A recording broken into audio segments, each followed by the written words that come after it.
Hey guys, it's Talon. I made a data pack for my Command Block Survival world, and I wanted to show it to you guys and teach you how to download it in case you would like to use it in your own world. Because I made it for my world to allow me to make that Command Block Survival series so that I could place command blocks and edit them, in survival mode, because it like switches between creative and survival. It also adds a couple of other blocks that you might not expect. There is the structure block here, which I will show you how that kind of works if you're not already familiar with it. There's a structure void block, which works with the structure block, and then there's a barrier block, which is kind of a fun little addition to mess with mobs. Because they think it's a full block, but you can see through it. Okay, so there's some recipes here. I'll just skim through them. You can pause the video if you really need to, but there's a link that has pictures of each recipe. And once you do it the first time, then you're good to go. One other thing to note is that this structure block, it uses purpur, so it is one of the harder to attain. The rest just uses like clay and redstone blocks and a door. And then these two are for furnace recipes, which is just obsidian and then cooking the barrier block. So we shall show you how it works. So the main draw is to be able to break it while you're in survival mode. So let's say you're I want to place a command block. Okay, I can place one, and you'll notice it says 56, 55, 54, 53, 52, 51. Normally when you're in creative mode, it does not track like that. So this data pack allows it to track your placing of these creative blocks, including the structure block as well. You notice that number goes down, and then you can delete them just by holding shift. Now you'll notice I'm holding shift now and it's not breaking them, and that's because it's designed so that it doesn't break it when you're in creative mode. And that's just so like when you're working on it, if you accidentally shift over here, you don't break it while you're working on it, because the presumption is like when you're in survival mode, you're not editing these things, and so you're just fine to be able to break them like this. And it can break in any direction that you can look, basically. It breaks about 1.5 blocks away. So you have that. Let me show you how it interacts with things. If you've never used command blocks before, this might be new. If you have, then this is pretty familiar.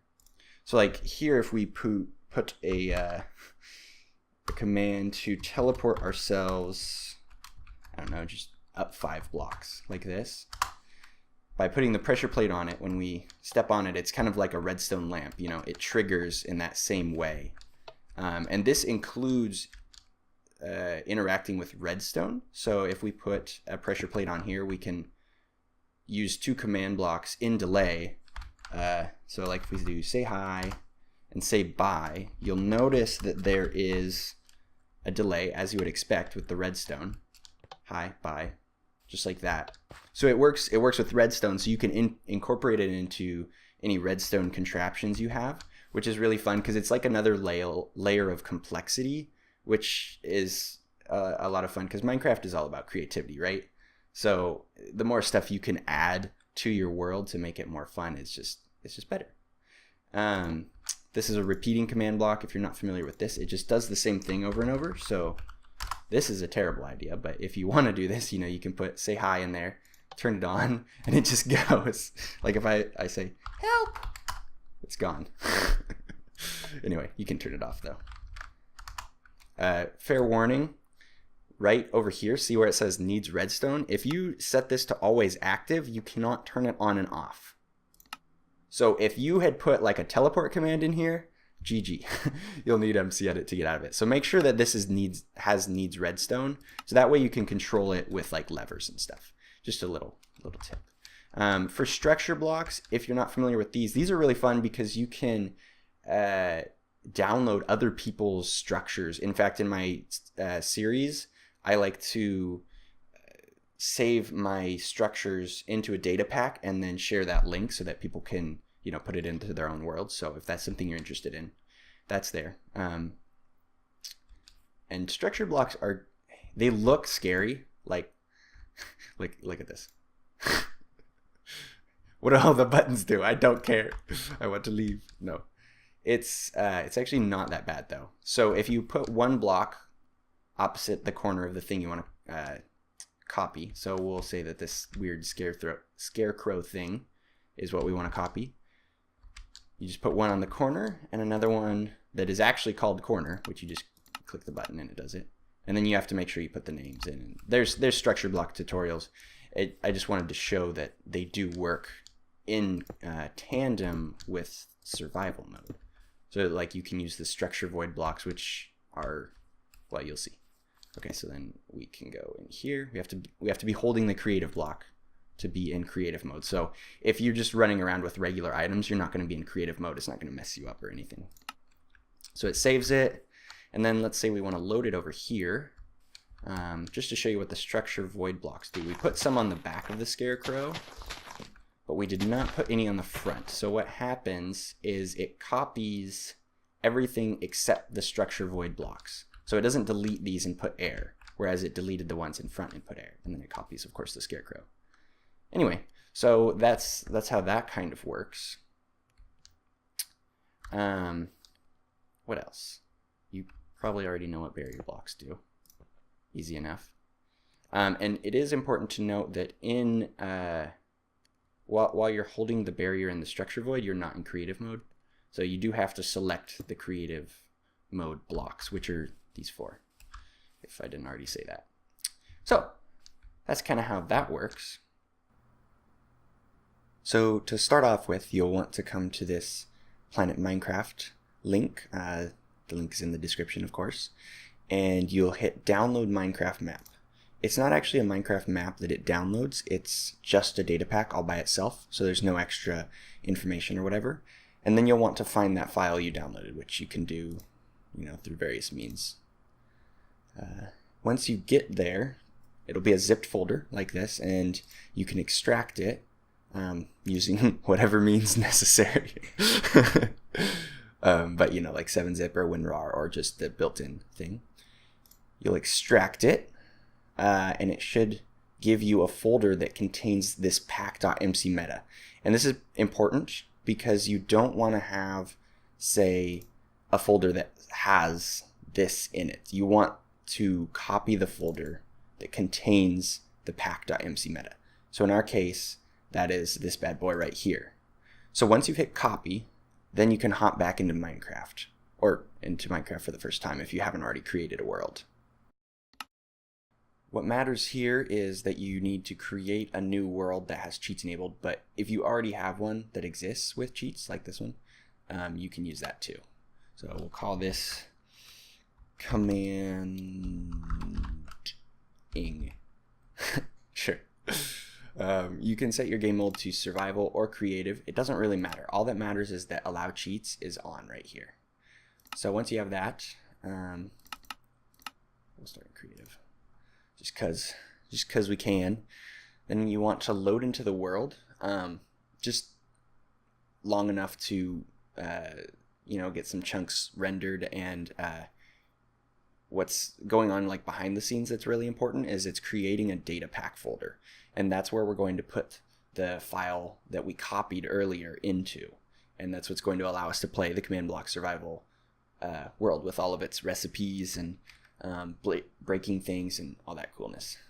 Ooh, the new oceans look pretty cool. Oh, there's a Guardian Temple.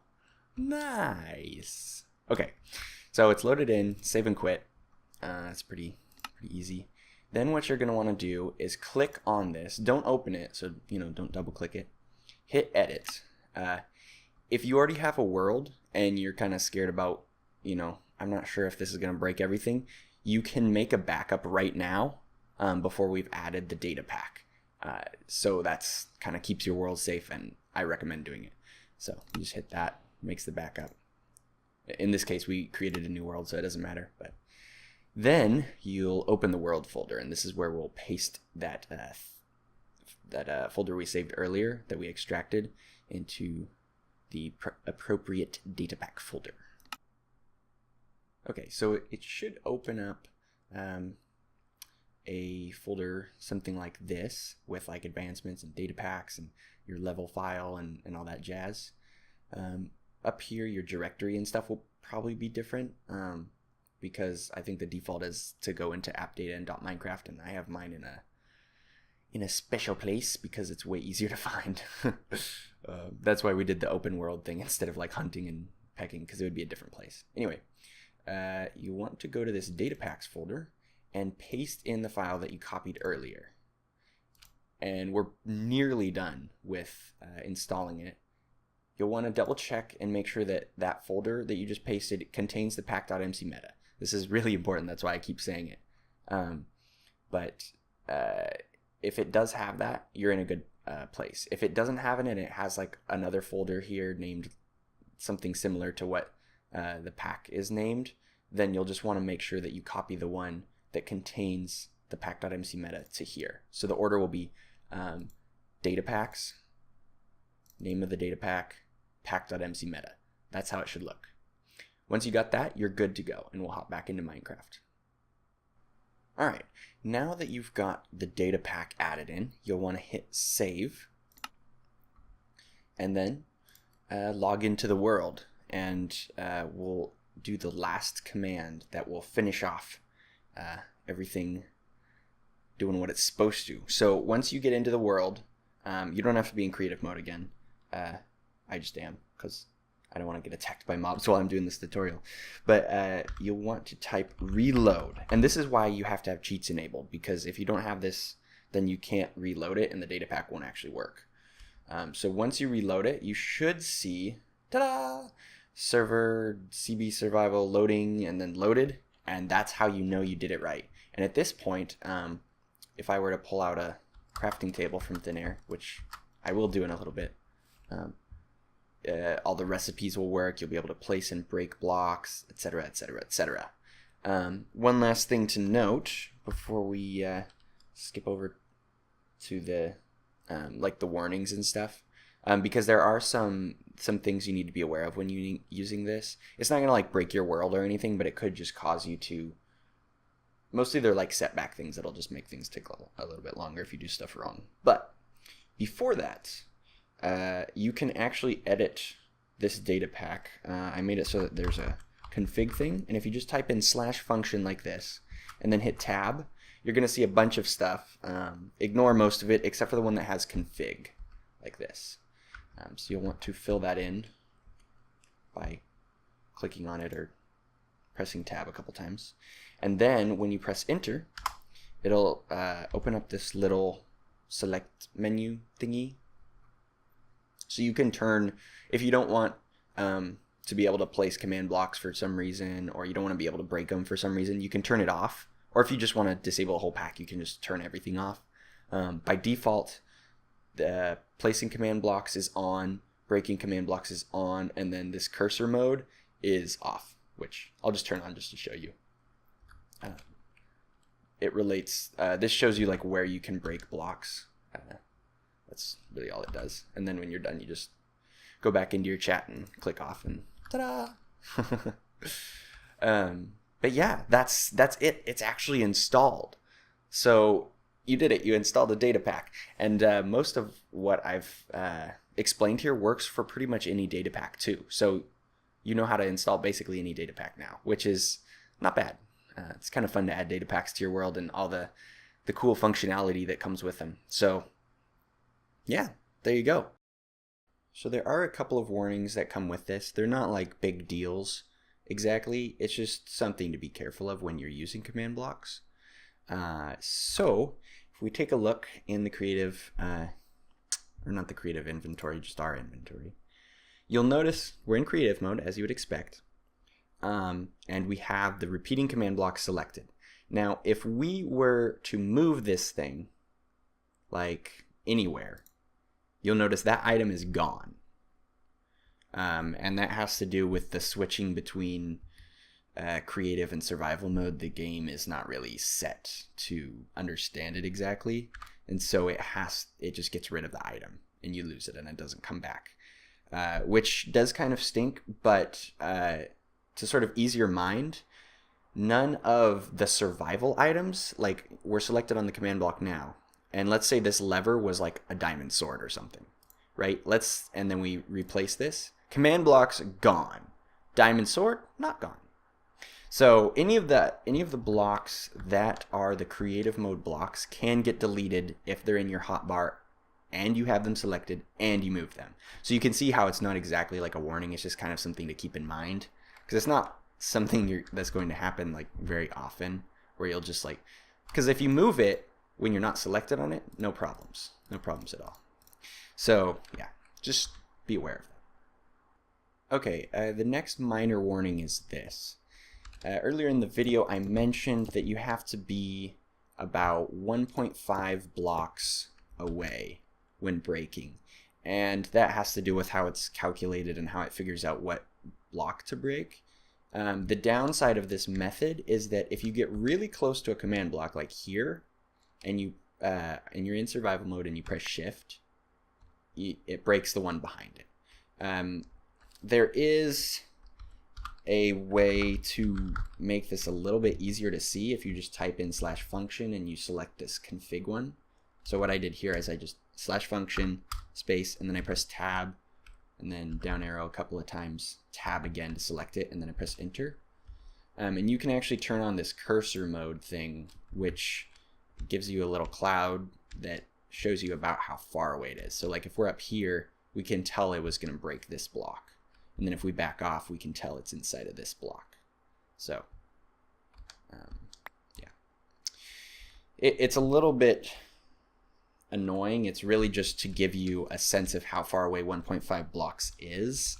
It's not really something you want to just leave on forever. So if you want to turn it off, again, you do the same thing and you press off like that. And it'll stop like blocking up your screen. But yeah, it's just important to keep in mind that you know, when you're on top of them, and when you are, if they're above you, gotta be in survival mode. Boop. You just have to be about 1.5 blocks away from it. So just keep that in mind. So the last warning is this, and it's potentially the most devastating one, but it's the easiest to keep under control. When you're in creative mode and you're working on the command blocks, okay, I want this command. That was supposed to be command, I promise. You're typing it up, you know, say hi, doing all this advanced stuff, la, dee, da, and you're walking around, you go to pick up this one. Oh yeah, we just picked up diamonds, right? Wrong. If your inventory is full, in creative mode, you can still pick up items, as you may be aware. But because this is a mix of survival and creative mode, it means that if you drop items on the ground, like diamonds, where are diamonds again? Oh yeah. You know, if you drop diamonds on the ground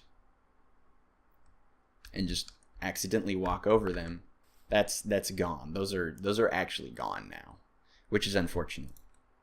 And so the easy solution to this is, you know, don't have a full inventory, don't leave stuff lying on the ground. It's pretty basic. Anyway, it's just kind of something so that you know, and so you don't have to make this mistake and learn the hard way, because that would be terrible. But yeah, that's my data pack. I hope you enjoy it, and I hope you're able to get some use out of it.